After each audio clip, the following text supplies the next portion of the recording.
Retour sur le plateau du Salon des entrepreneurs, plateau télé avec les Échos, BFM Business et M Provence. Et j'ai le plaisir de recevoir Monsieur Jean-Marc Roubaud, qui est le président du Grand Avignon. Le Grand Avignon, c'est la communauté donc urbaine d'Avignon. Aujourd'hui, il y a des grandes questions, mais la première que je voudrais vous poser, c'est pourquoi être présent sur ce Salon des entrepreneurs de Marseille, Monsieur Roubaud? Pour une raison extrêmement simple, c'est qu'on a fait du développement économique une priorité, qu'on a bien conscience que le développement économique, ça ne se décrète pas, ça passe par la dynamique des entreprises sur nos territoires. Donc j'étais curieux de venir visiter ce salon et de voir un petit peu les contacts que l'on pouvait nouer. Alors, il y a une grosse actualité aujourd'hui sur les territoires, avec les différentes lois souvent assez compliquées pour le commun des mortels, hein, il faut bien se l'avouer. Les périmètres évoluent. Vous êtes confronté au voisinage d'une communauté urbaine qui devient une métropole et qui évolue avec ses souffrances, ses douleurs. C'est pas toujours facile, c'est Aix-Marseille. Il y a une partie du département des Bouches-du-Rhône qui vous intéresse beaucoup, qui est dans l'attractivité d'Avignon, c'est Arles. On commence même à parler d'un pôle métropolitain, Avignon, Arles, Nîmes. Alors où en êtes-vous de vos réflexions et comment on fait quand on a une métropole comme celle d'Aix-Marseille, qui est une des plus grandes, sinon la plus grande de France, à côté de son territoire? Je crois que la taille n'est pas le seul critère important. La réalité, c'est l'attractivité de l'ensemble du territoire. Et je pense que le triangle Avignon-Arles-Nîmes, sur lequel nous travaillons, a énormément d'atouts. C'est le cœur de la Provence. C'est un territoire qui a une notoriété exceptionnelle, une qualité de vie exceptionnelle. On en est aujourd'hui à mettre en place des actions. Nous voulons passer à l'action. Le temps de la réflexion est terminé.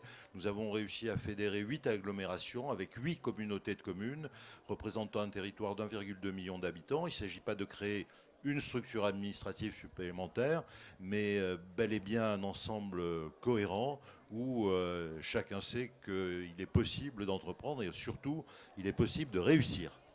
Vous êtes concerné dans l'activité économique d'Avignon par un grand sujet d'actualité qui est celui de l'agroalimentaire, puisque vous avez un pôle agroalimentaire sur votre territoire. Il y a les assises de l'alimentation qui ont été mises en avant avec le président Macron hier.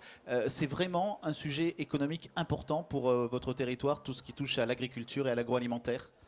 C'est un sujet capital parce que chacun sait que les ressources de la terre aujourd'hui ne suffiront plus à nourrir les habitants en l'an 2040. Donc il est important de se préoccuper de ce sujet. Nous avons même, nous, dépassé l'agroalimentaire puisque nous sommes dans la food tech. Donc dans ce cadre-là, nous essayons d'attirer, d'encourager l'innovation en associant à l'agroalimentaire, bien entendu, le numérique.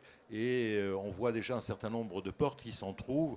Et là aussi, je pense qu'il y a un formidable potentiel, d'autant qu'on a des entreprises leaders au plan mondial sur ce sujet-là, McCormick, Naturex, etc. Mais aussi la chance d'avoir un écosystème avec l'INRA qui ouvre ses laboratoires de recherche aux entreprises. Il y a l'université qui travaille aussi sur ces sujets-là. Bref, une dynamique extrêmement impressionnante qui se met en place avec des résultats. Le rôle du politique, c'est de faciliter un peu la vie du chef d'entreprise. Et un problème qui se pose à Marseille, mais aussi à Avignon, c'est celui du transport. Alors, où en est-on du tramway du Grand Avignon et quels sont vos projets à ce niveau-là? Oui, faciliter la vie des entreprises, faciliter le déplacement sur les territoires. Chacun sait que l'engorgement de nos territoires est un problème. Donc, on a mis en place un certain nombre de choses.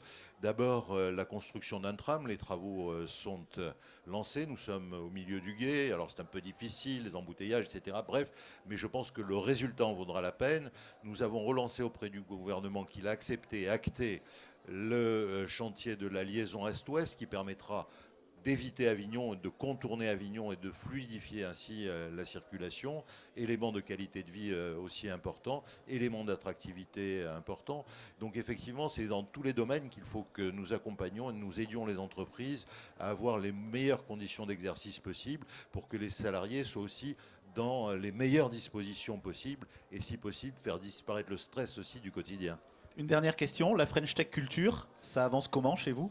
La French Tech Culture avance très bien.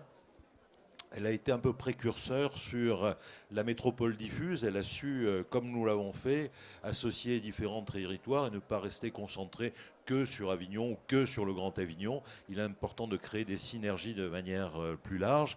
Et il y a une dynamique là aussi extrêmement importante, des startups innovantes qui commencent à prospérer. Donc nous sommes extrêmement confiants sur ce sujet-là. Merci Jean-Marc Rouveau. Merci.